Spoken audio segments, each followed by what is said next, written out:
बिस्मिल्लाहिर्रहमानिर्रहीम अस्सलामु अलैकुम। आज जो हमने टॉपिक पढ़ना है, हमने एंटी माइकोबैक्टीरियल ड्रग्स जो थी ना उसको शुरू कर दिया था, और उसमें जो हमने जो फर्स्ट लाइन ड्रग्स के नाम पढ़ लिए थे और जो अल्टरनेटिव ड्रग्स हैं उसके नाम हमने सारे कर लिए थे। ठीक है, अब हम इनको अलग-अलग एक्सप्लेन करेंगे कि इनके मैकेनिज़्म क्या है, फार्माकोकाइनेटिक्स क्या है, क्लिनिकल यूजेस, रेजिस्टेंस और टॉक्सिसिटी वगैरह इनकी क्या है पढ़ी। तो सबसे इम्पोर्टेंट टॉपिक जो है वो हमारे पास है, वो आ जाता है आइसोनियाज़िड। ठीक है, आइसोनियाज़िड हमारे पास जो फर्स्ट लाइन ऑफ ड्रग जो होती है ना टीबी के लिए, उसके अंदर उसकी रजीम के अंदर हम यूज़ करते हैं। तो सबसे पहले बात कर लेते हैं इसके मैकेनिज़्म ऑफ एक्शन की, कि ये हमारे पास अपना एक्शन बॉडी के अंदर परफॉर्म कैसे करवाता है। तो हमने बात की थी एक अगेंस्ट एक्ट करता है माइकोबैक्टीरियम के, ठीक है, जो कि हमारे पास एसिड फास्ट रोड्स होते हैं, उनके अगेंस्ट एक्ट कर रहा होता है। अब क्या होता है, जो ये एसिड फास्ट रोड्स होते हैं ना, उनकी हमारे पास जो सेल वॉल होती है ना, वो बनी होती है किससे, हमारे पास जो माइकोलिक एसिड होता है ना उससे बनी हुई होती है हमारे पास इसकी सेल वॉल। तो ये क्या करता है, इसका मैकेनिज्म क्या है, हमारे पास आइसोनियाज़िड हमारे पास इनहिबिट करता है किस चीज़ को, सिंथेसिस ऑफ माइकोलिक एसिड को, inhibit the synthesis of mycolic acid. अब माइकोलिक एसिड की सिंथेसिस हमारे पास अगर इनहिबिट हुई, इसका क्या मतलब है कि जो बैक्टीरियल सेल वॉल है वो हमारे पास नहीं बन पा रही। तो इनडायरेक्ट क्या हो गया, सेल वॉल की जो सिंथेसिस होती है माइकोबैक्टीरियम की वो नहीं हो पाती। ठीक है, जिसकी वजह से क्या एक्शन परफॉर्म कर रहा है, बैक्टीरिसीडल एक्शन परफॉर्म कर रहा है। तो ये बैक्टीरिसीडल हो गया। अब हमारे पास इसके अंदर मैकेनिज्म के अंदर सिंपल 3 चीज़ें याद हो गई। इसने क्या करना है, तो ये माइकोलिक एसिड है उसकी सिंथेसिस को इनहिबिट करना है, जिसकी वजह से हमारे पास माइकोबैक्टीरियम की सेल वॉल नहीं बन सकेगी और ये बैक्टीरिसीडल एक्शन परफॉर्म कर रहा है। अब बात कर लेते हैं इसकी फार्माकोकाइनेटिक्स की। फार्माकोकाइनेटिक्स क्या होती है, इसके अंदर ये होता है कि ये हमारे पास ऑरली जो है गुड एब्जॉर्ब हो जाती है, तो हम ऑरली इसको देते हैं। ठीक है, ऑरली दी जाती है, और इसकी जो मेटाबॉलिज्म होती है वो कहाँ होती है, इन लिवर। तो लिवर में मेटाबॉलिज्म होने की वजह से ये हमारे पास इनएक्टिव फॉर्म में कन्वर्ट होता है। लिवर के अंदर क्या होता है, लिवर के अंदर हमारे पास आइसोनियाज़िड की होती है एसिटाइलेशन, जो इसको क्या करता है, जो इसको इनएक्टिव फॉर्म में कन्वर्ट करवाता है आइसोनियाज़िड को, और एक्सक्रीट करवा देते हैं। ठीक है, एक्टिव फॉर्म ब्लड में रह जाती है, एसिटाइलेशन होकर इनएक्टिव फॉर्म होगी, इनएक्टिव फॉर्म जो है हमारे पास एक्सक्रीट हो जाएगी। अब इसमें हमें कुछ चीज़ें हैं जो एसिटाइलेशन के लिहाज से याद रखना बहुत ज़रूरी है। कुछ पेशेंट्स होते हैं जो हमारे पास फास्ट एसिटाइलेटर्स होते हैं,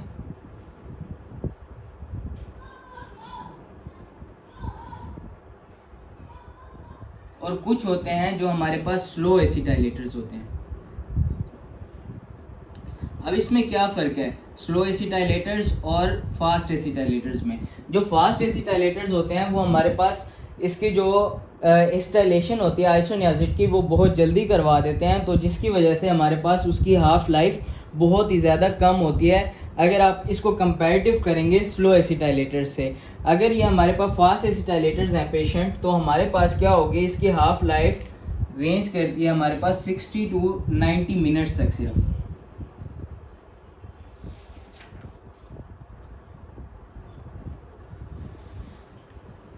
ठीक है, जबकि जो स्लो एसिटाइलेटर्स होते हैं ना उनके अंदर इसकी हाफ लाइफ जो होती है वो 3 से 4 घंटे तक होती है।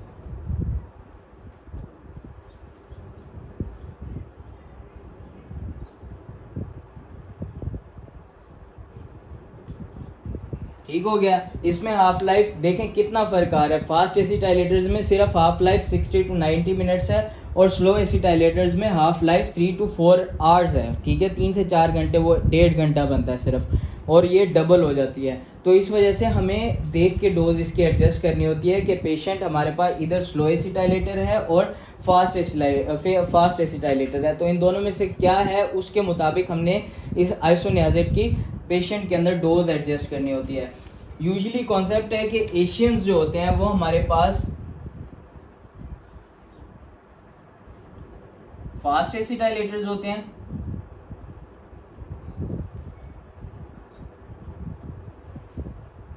और जो यूरोपियंस हैं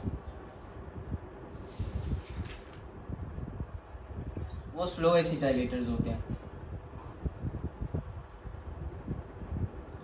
ये भी फिर भी हमने देखना होता है पेशेंट के अंदर कम डोज पहले देनी होती है, ताकि ये ना हो कि वो पेशेंट अगर स्लो एसिटाइलेटर है तो उसकी वजह से ये ना हो कि उसको हमारे पास ज़ाहिर है अगर हम उतनी डोज दे देंगे जो कि हमारे पास 60 to 90 मिनट्स में पहले हाफ लाइफ फास्ट एसिटाइलेशन की वजह से होनी थी, अब उसकी हाफ लाइफ 3 to 4 आवर्स हो गई है, तो हमें डोज ज़्यादा दे दिया तो उसके टॉक्सिक इफेक्ट्स आना शुरू हो जाएंगे बॉडी के ऊपर, जो हमारे पास ये टॉक्सिसिटी क्रिएट करता है, तो वही टॉक्सिक इफेक्ट्स हमारे पास आना शुरू हो जाएंगे पेशेंट के अंदर। अब आ जाता है कि हमारे पास जो बैक्टीरिया है ना उसने भी आखिर रेजिस्टेंस के मैकेनिज्म तो आइसोनियाज़ेड से हमारे पास उसने कुछ ना कुछ तरीक़ेकार तो अपनाए हुए हैं ना कि हमारे पास इससे रेजिस्टेंस कैसे हासिल करनी है आइसोनियाज़ेड से। अब उसने क्या तरीके अपनाए हुए हैं, क्या रेजिस्टेंस के मैकेनिज्म अपनाए हुए हैं जो हमारे पास आइसोनियाज़ेड को इनके ऊपर बैक्टीरिया के ऊपर एक्ट नहीं होने देता। अब क्या होता है, जो आइसोनियाज़ेड होता है ना जब वो बॉडी के अंदर जाता है सबसे पहला मैकेनिज्म क्या है, आइसोनियाज़ेड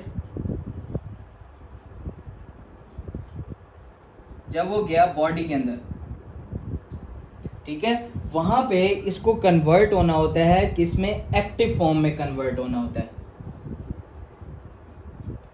ताकि ये अपना एक्शन परफॉर्म कर सके। इसलिए आइसोनियाज़ेड को पहले एक्टिव फॉर्म में कन्वर्ट होना पड़ता है। तो एक्टिव फॉर्म में कन्वर्ट होने के लिए एक एंजाइम लगता है, उसको क्या कहते हैं, कैटालेज पर ऑक्सीडेज एंजाइम। यहाँ पे एक एंजाइम एक्ट करेगा, कैटालेज पर ऑक्सीडेज एंजाइम। कैटालेज पर ऑक्सीडेज एंजाइम हमारे पास ज़ाहिर एंजाइम है जो कि एक प्रोटीन है। प्रोटीन हमें पता है कि बॉडी के अंदर उस टाइम बनती है जब हमारे पास उसको जीन कोड करता है। तो हमारे पास इसको जीन जो इसको कोड कर रहा होता है, जो इसको बना रहा होता है, वो कौन सा जीन है, वो है कैट जी जीन।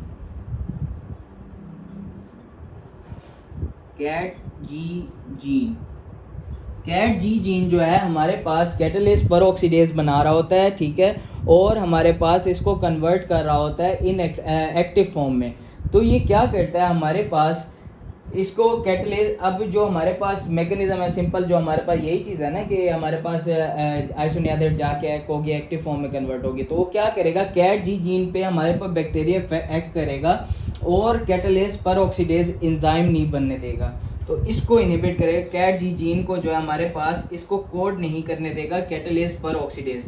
जब कैटालेज पर ऑक्सीडेज नहीं बन पाएगा तो आइसोनियाज़ेड एक्टिव फॉर्म में कन्वर्ट नहीं हो पाएगी और बॉडी के अंदर हमारे पास जो उसका यूज़ था वो नहीं हो पाएगा, क्योंकि वो इन वेन चला जाएगा, इनएक्टिव फॉर्म में है। तो एक्टिव फॉर्म में कन्वर्ट होने के लिए कैटालेज पर ऑक्सीडेज होना लाजमी है, जो कि कैट जी जीन से बन रहा है। कैट जी जीन इनहिबिट हुआ तो कैटालेज पर ऑक्सीडेज नहीं बना, तो वो एक्टिव फॉर्म में कन्वर्ट नहीं हुआ। एक्टिव फॉर्म में कन्वर्ट नहीं हुआ तो वो माइकोबैक्टीरियम पे एक्ट नहीं कर सकता। अब दूसरी चीज़ क्या है, जब हमारे पास ये क्या है, एक्ट करता है किसके ऊपर, माइकोलिक एसिड के ऊपर एक्ट करता है ना। जो सेल वॉल सिंथेसिस हो रही होती है उसमें कुछ प्रोसेस होते हैं, जिन प्रोसेसेस के बाद गुजरने से माइकोलिक एसिड बन रहा होता है और उसके बाद सेल वॉल बनती है। तो माइकोलिक एसिड के स्टेप्स में कोई ना कोई एंजाइम यूज़ हो रहे होते हैं, ठीक है। तो उस स्टेप्स के अंदर जो एंजाइम, जो कि इस आइसोनियाज़ेड का टारगेट एंजाइम है कि आइसोनियाज़ेड जाके जो उसकी एक्टिव फॉर्म है वो इस एंजाइम के ऊपर एक्ट करेगी और जाके माइकोलिक एसिड की सिंथेसिस को इनहिबिट करेगी। ये क्या करता है, बैक्टीरिया क्या करता है, उस एंजाइम को हमारे पास ऑल्टर कर लेगा, यानी कि alteration of target enzyme of isoniazid, ठीक है। जो हमारे पास इसका टारगेट एंजाइम है जो कि माइकोलिक एसिड की सिंथेसिस करवा रहा होता है, उसको हमारे पास ऑल्टर इस तरह कर देता है कि उस पर आइसोनियाजिड एक्ट ही ना कर पाए। आइसोनियाजिड एक्ट नहीं कर पाएगा तो हमारे पास उसकी फॉर्मेशन नहीं हो पाएगी। अब हमारे पास रह गए इसके अंदर क्लिनिकल यूजेस और टॉक्सिसिटी और इंटरेक्शंस रह गए।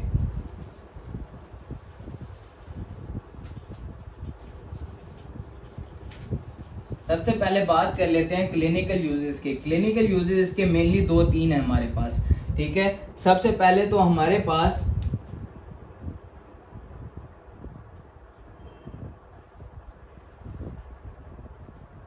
पहला पॉइंट क्या है, इसने हमारे पास जो हमारे पास एंटी ट्यूबरकुलस ड्रग्स होती है ना,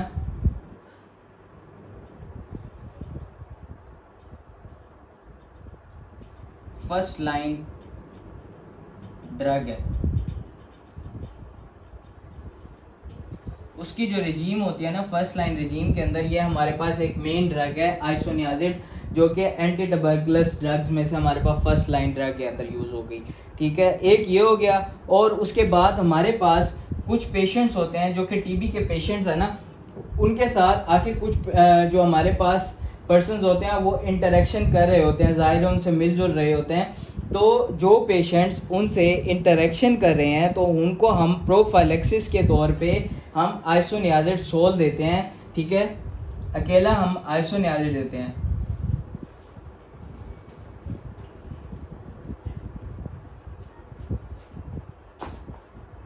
given in the patients in the persons with contact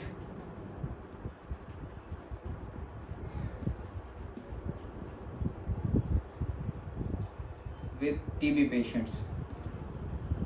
जो टीबी पेशेंट्स के साथ कांटेक्ट में होते हैं तो उनको हम अकेला ये देते हैं आइसोनियाजिड, ठीक है। और हम उसको जो है ट्रीटमेंट करते हैं इस चीज़ के अंदर कि अगर उससे कांटेक्ट से हमारे पास अभी उसको फैला नहीं है, अभी हुआ नहीं है, लेकिन हो सकने के चांसेस हैं, तो उसको प्रोफाइलेक्सिस में देते हैं क्योंकि उसकी कांटेक्ट हिस्ट्री है पड़ी, ठीक हो गया। ये हमारे पास इसके यूजेस थे जो कि क्लिनिकल यूजेस मेन है पड़े। आइसोनियाजिड एक हमने उसको अकेला दे सकते हैं प्रोफाइलेक्सिस के तौर पे उन पर्सन्स में जिनके अंदर कांटेक्ट हिस्ट्री है टीबी पेशेंट्स के अंदर। और दूसरा क्या है, हमारे पास एंटी ट्यूबरकुलस ड्रग जो होते हैं उसकी फर्स्ट लाइन रेजीम होती है, उसका जो है हमारे पास मेन ड्रग है आइसोनियाजिड, ठीक हो गया। आगे हम बात कर लेते हैं इसकी टॉक्सिसिटी और इंटरेक्शंस की। टॉक्सिसिटी और इंटरेक्शंस में हमने 4 से 5 चीज़ें याद रखनी हैं। एक हमारे पास न्यूरोटॉक्सिक इफेक्ट्स हैं, ठीक है, हेपेटोटॉक्सिक इफेक्ट्स हैं। Toxicity and interactions.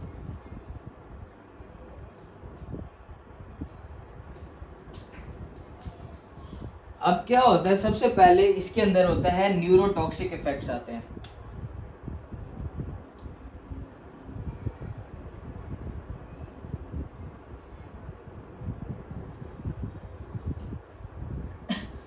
Jin patients में हम आइसोनियाजिड देते हैं उसमें क्या होता है, ये आइसोनियाजिड ऐसे जाके फंक्शन परफॉर्म करती है कि बॉडी के अंदर जो विटामिन B6 है ना, उसको जो है उसके अमाउंट को डिक्रीज़ कर दिया है, ठीक है। जब विटामिन B6 की अमाउंट डिक्रीज़ होती है, यानी कि पेरिडॉक्सिन जो है वो डिक्रीज़ होती है, तो उसकी वजह से हमारे पास मसल ट्विचिंग, न्यूरोटॉक्सिक इफेक्ट्स जो हैं वो हमारे पास आते हैं।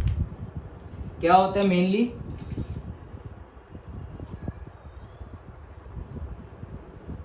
डिक्रीज विटामिन B6, तो हमारे पास साथ मसल ट्विचिंग वगैरह आएगी।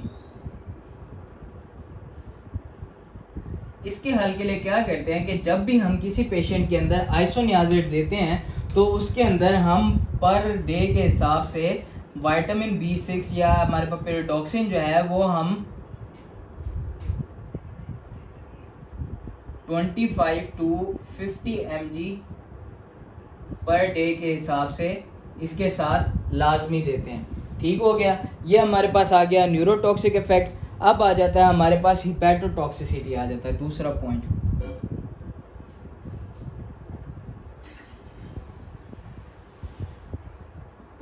हिपैटोटॉक्सिसिटी में क्या होता है, वही आ जाता है नोजिया, वॉमिटिंग और जॉन्डिस वगैरह।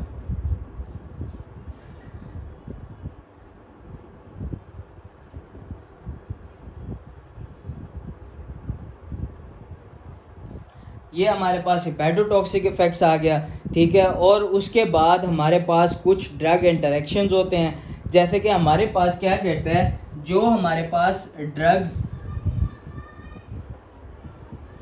मेटाबोलाइज इन लिवर,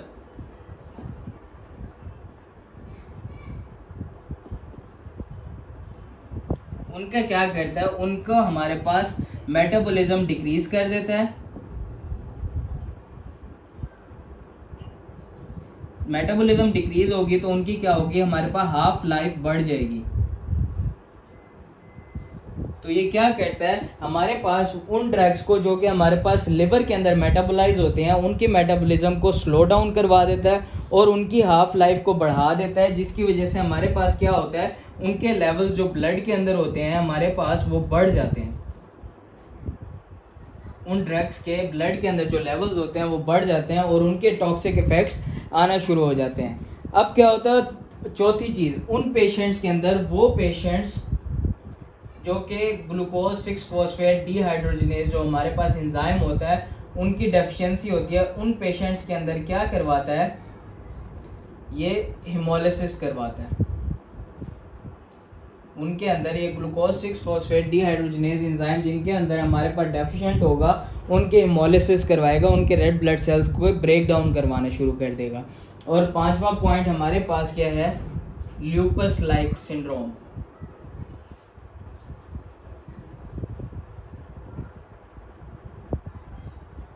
जैसे एसएलई के हमने कुछ सिम्टम्स वगैरह जो पढ़े थे, उस तरह के सिम्टम्स आना शुरू हो जाते हैं। तो ये हमारे पास आइसोनियाजिड के टॉक्सिसिटी और इंटरेक्शंस हैं। ये हमारे पास मेन एससीक्यू भी आता है इसके अंदर से, आइसोनियाजिड और बाकी चीज़ें भी इसकी बहुत इंपॉर्टेंट है, सारी समझने वाली हैं। और अगर इसमें से कुछ ना समझ आई हो तो आप मेरे से कमेंट्स में पूछ सकते हैं, ठीक है। अभी इस वीडियो के लिए इतना ही, बाकी जो है इंशाल्लाह नेक्स्ट वीडियो में स्टार्ट करेंगे। ओके जी, अल्लाह हाफिज़।